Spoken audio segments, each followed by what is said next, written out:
Hello friends, Gurudev Datta. मैं अर्चना जानी गायत्री ज्योतिष कार्यालय में आप सबका स्वागत करती हूँ।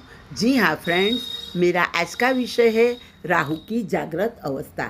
3/9/2025 से लेके दिसंबर 2026 तक राहु जागृत अवस्था में आ चुके हैं।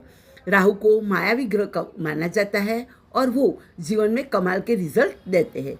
व्यक्ति को रंग में से राजा और राजा में से रंग बनाने की शक्ति राहु के पास होती है। धन राशि में राहु का ये भ्रमण पराक्रम स्थान में होने जा रहा है। धनु राशि वाली व्यक्ति की सेल्फ कॉन्फिडेंस बढ़ने वाली है। पराक्रम में वृद्धि होगी। आय में भी वृद्धि होने वाली है। बड़े भाई बहन से आपको लाभ मिल सकता है। व्यवसाय में भी वृद्धि होने वाली है।